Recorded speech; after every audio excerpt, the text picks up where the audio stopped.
Acá tenemos una representación del principio de tonotopía en una escala. Fíjense, esta es la cóclea nuevamente. Acá nos vamos metiendo, enroscando en el caracolito.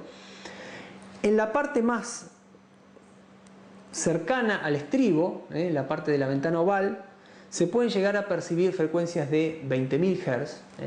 No todos los humanos lo logran percibir, algunos, la mayoría llega hasta 15, 16.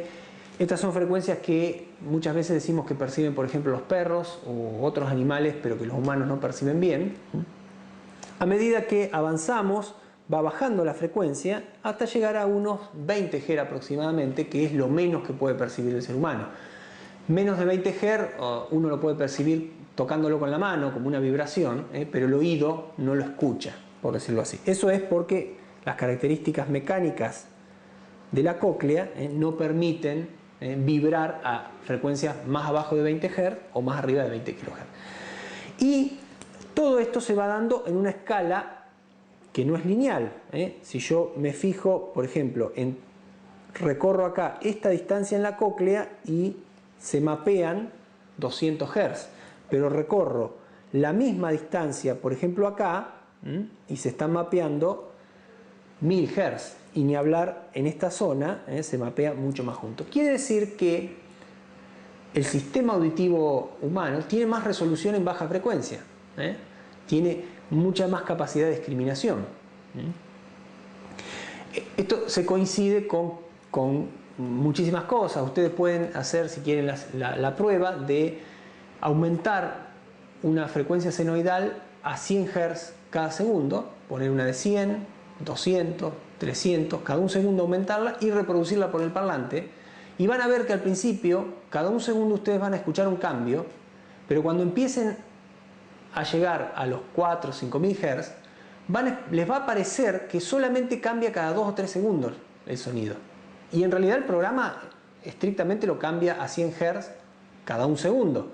Pero la diferencia entre 5.500 y 5.600 Hz, nuestro oído no tiene la resolución para percibirla. Ese es el cambio de resolución. Todo esto es importante porque si nosotros podemos reconocer el habla y no podemos percibir la diferencia entre 11.000 y 11.100 Hz, ¿para qué le vamos a dar esa información a un reconocedor artificial del habla?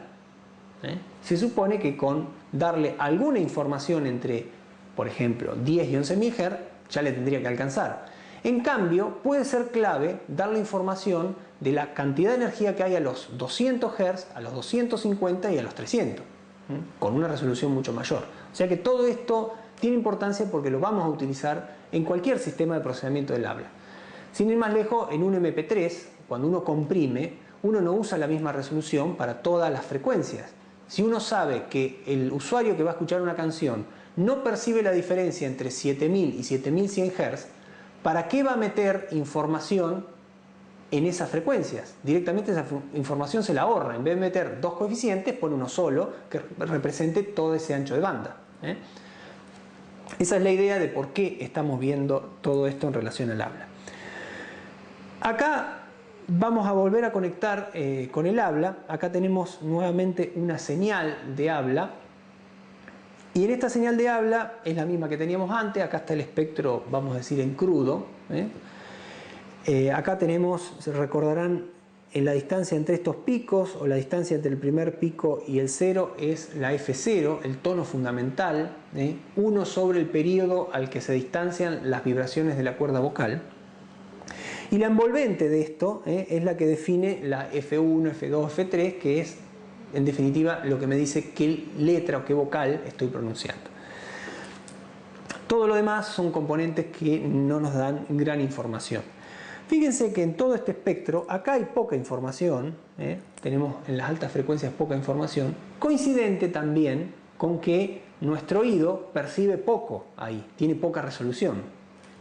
Entonces, tratando de seguir esta idea, cuando se analiza el habla, generalmente, en lugar de tomar cada valor del espectro y utilizar toda la información completa, lo cual puede ser muy difícil de modelar después por la parte que sigue en el sistema de reconocimiento, se toman filtros, se toman como ventanas en el espectro, recolectando la energía que hay en determinadas bandas. Y esos filtros siguen una ley que copia la ley con la que está organizada la cóclea. Si entre, por ejemplo, 7600 y 10000 integro todo lo que hay acá en el espectro, toda la energía, y doy un solo coeficiente de salida de ese filtro. Acá, por ejemplo, entre, no sé, será esto 6800 y 7600, integro todo y doy un solo coeficiente.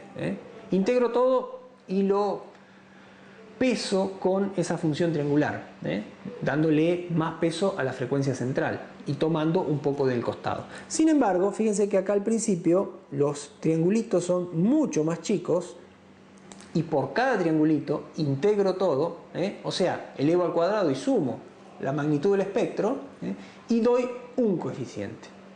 Esa es la forma en que incorporamos en el análisis espectral la información que tenemos acerca de la cóclea, de cómo funciona la cóclea. Eso se conoce como escala de Mel. Mel con minúscula porque no es una persona, es una unidad de medida, que viene de melodía, hay toda una historia, pero no es como Hertz, que viene de una persona, que era Hertz, y por eso es H con mayúscula. Esto es como metro o segundo, es una unidad de medida. Entonces eso se conoce como escala de Mel. Acá tenemos una representación en donde está solapado el espectro y estos triángulos, y recuerden que todo lo que está acá adentro lo concentramos en este coeficiente, todo lo que está acá adentro, fíjense que hay un solapamiento ahí, lo concentramos en este coeficiente, y así de esa manera comprimimos la información. Algo parecido te hace también para la compresión por MP3, para muchos sistemas basados en habla o en sonidos en general, ¿no?